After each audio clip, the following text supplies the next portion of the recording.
Hey everyone, thank you for joining me. This week is going to be a little different. You see, this past weekend my wife and I had two very difficult conversations with our boys. The first thing we talked about with them involved topics like sex and puberty and relationships with girls. And the reason is because they're 9 and 7 and they're going to be going through changes soon. Now, we know that we needed to have this conversation sooner rather than later. And so we wanted to lay the groundwork and the foundation of what's honorable to God and what's biblical when it comes to these matters. The second conversation that was difficult was dealing with topics like racism and the George Floyd murder and protests, the history of America, slavery, and things like that. As I stated, they're 9 and 7, so we did the best we could to explain to them these injustices that go on in our country and our world and why it happens. The answer is we don't know why it happens, except that we know that there's sin in the world and that this world is fallen and broken. We wish that they could live in an innocent and pure world, but it's not the world that they live in. And again, we wanted to have this conversation with them sooner rather than later so that they understand what's honorable to God and what's biblical. And what's biblical is that the gospel is pretty clear about who it's available to, and that's to all people.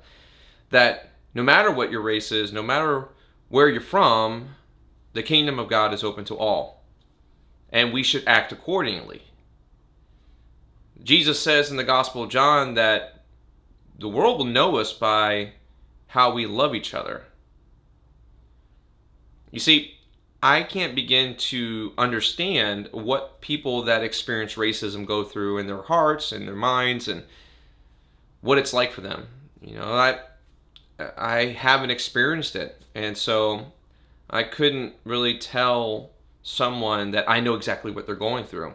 And we told our boys that they may not experience those things either.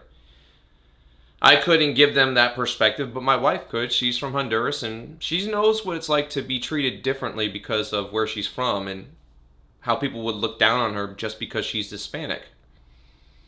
And we told them that that's not okay. Never to ever treat anybody like that just because of their skin color or where they're from. But we asked them this question in both of these topics. And the question was, what kind of men do they want to be? It's something that we carried over from their PE coach in elementary school. Thank you, Coach Latrice. And it's something that we carried over.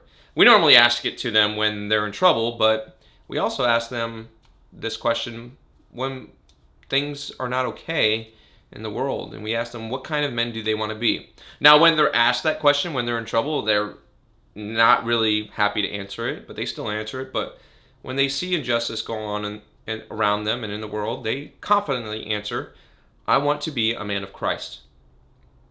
And the answer for the church when it comes to all these things is we are to be salt and light in the world. And that's my challenge for us in the church, is to be salt and light to those around us. We have a lot of protests going on in our country and a lot of anger.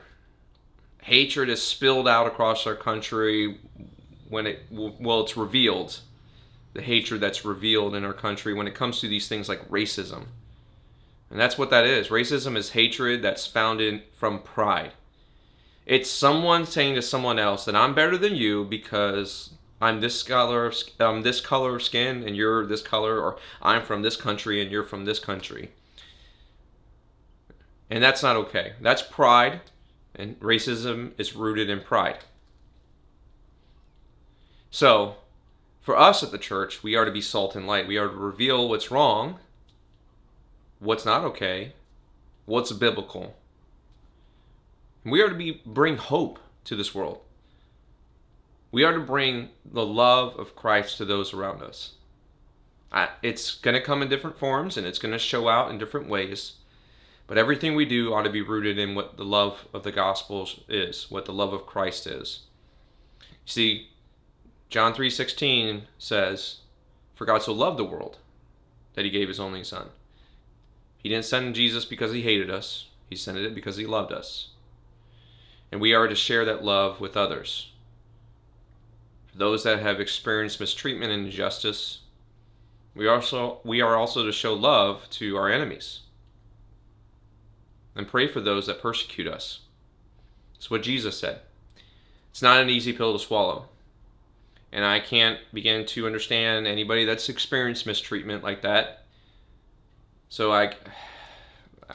I'm just expressing what the gospel says. Love is active, though, and I will say that. It's not passive, and it doesn't tolerate what's evil. Love flushes out evil. So my challenge for everybody in the church, whether it's Oasis Church or in other churches, is to be salt and light, spread the kingdom of God, share the love of Christ to others. Whatever you do, if you're in a protest, you're voicing making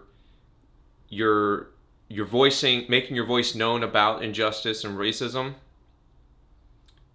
make sure it's rooted in love. It's rooted in what the gospel is.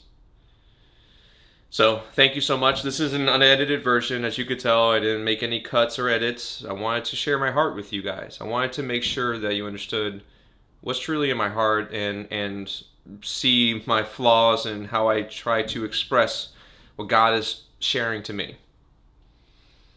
I hope that many of you are safe, many of you out there, and I do pray for all of you guys out there.